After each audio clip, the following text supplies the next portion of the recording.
All right, my name is Michael Bailey. Listening the Forgotten Skill. Today, I'm in about 10 minutes going to very briefly talk about interpersonal communications project. Interpersonal communication, slide one, next slide, very briefly talks about how scholars define interpersonal communications as interaction between a one-on-one conversation with an individual or a collective group. Sometimes, most typically, it is with family members or significant others. Who am I? Introduction. I'm Mike Bailey from Fayetteville, North Carolina. I work in the Department of Social Services, Higher Education, Public Safety. So I've been around from a number of different agencies, just learning and dealing with the public, typically already from a human services perspective. I want to be able to take my background and my educational experiences and just gel them together to come up with this PowerPoint to talk about how I'm going to better help my interpersonal skills develop. Some of my overreaching goals is to take some of my experiences, again from my background, and tie them together to just be a better communicator, a better listener within the human service field, within higher education, with student leadership, student development, and as I develop myself and just being a better disciple of Christ and delivering the good news to the unsaved. Some of the things that I think is very important that talks about in this next slide is being very non-judgmental.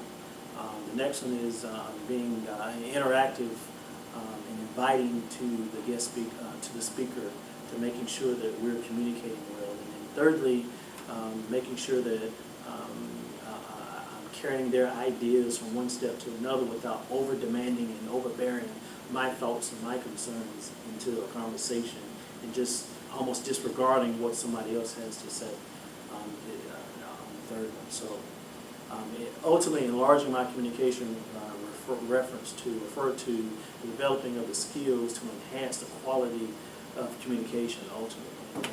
And all of us should want to enlarge our communication. Background: social service, probation, parole, Department of Community Corrections, force sector.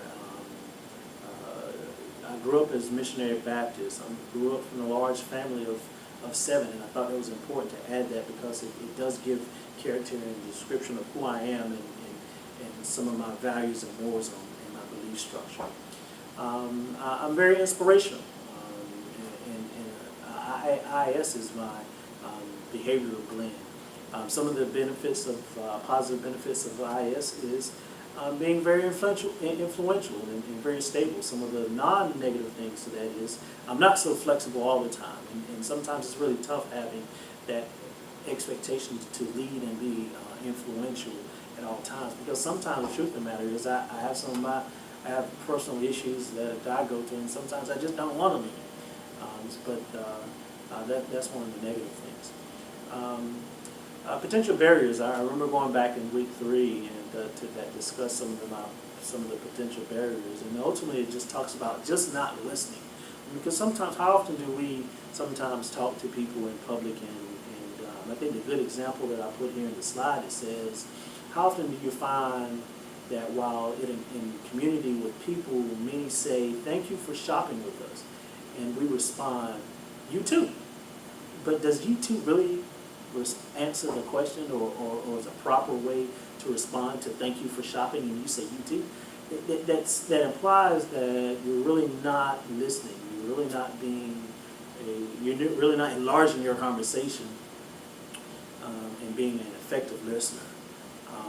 And that's basically what some of the potential barriers. I mean, just basically it's us. It's us not being good, effective listeners. So some of the barriers are really within us. Being distracted by a phone, or texting, or playing with your tablet, or doodling in meetings. I mean, all of those are really good examples of barriers of just not being a good an effective listener. Next slide. And I know I'm sounding really fast as I'm going through this because this is like the second or third take, and the first time it took me like 20 minutes, so I'm going through this pretty fast. Some of the noise pollutions and some of the outcomes. Sometimes, you're being in a meeting and you're talking to folk and you're just distracted. Again, whether it's through a cell phone or vibrating or somebody humming or singing or other conversations in the room. Sometimes you just got to figure out ways of distracting and being a better listener to the subject, and just kind of get rid of the noise pollution around in the room. Sometimes you can do that by just physically just moving. Sometimes if you're in an area and you're getting noise outside of the room, whether it's windows up or a loud truck or you're by a highway or whatever it is, sometimes just physically moving yourself to moving into a different office or moving in somewhere else in a room more secluded, that can give you a better opportunity to focus in and be an effective listener. And in this slide, it just basically talks about being a better and active listener. Sometimes just, and then if you're the one that is doing the speaking, enunciating and just being clear and straightforward in the language that you're using. Don't try to overcomplicate it. Don't try to use these long, drawn-out words that sometimes confuse you and even your listener. So that's a good way. Next slide. Action plan. I mean, one of the things that you just got to come up with ways to make sure that in your everyday, daily walk, talking with folk and interacting with people, you got to come up with an action plan to be a better listener. And remember in Fireproof, one of the videos that we watched earlier back in week 6 and 7, I now know that it's important for me to be a better listener and don't go into conversations with preconceived ideas and thoughts and objectives. It is so important to remain non-judgmental in going into conversations, because if you do, you sometimes really aren't getting what you want to get or what you need to get out of the conversations. So improving your communication skill is so important for that. And I also think it's imperative for all of us. I mean, a call of action. I mean, in Matthew 11:15, it talks about the importance of us hearing and using our ears and being and paying attention. And we all know that God wants us to be obedient listeners and not be selective listeners. I mean, sometimes you can go and just be selective. Well, I'm discount this person, or I'm going to discount that person. I don't want to hear what he has to say, or I don't want to hear what she has to say.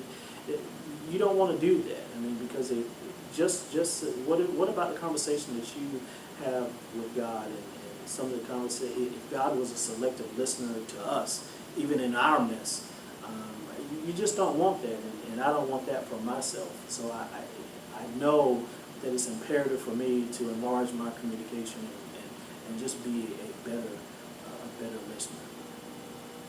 Some of the books that I used, Why Don't We Listen Better, which is a really good book.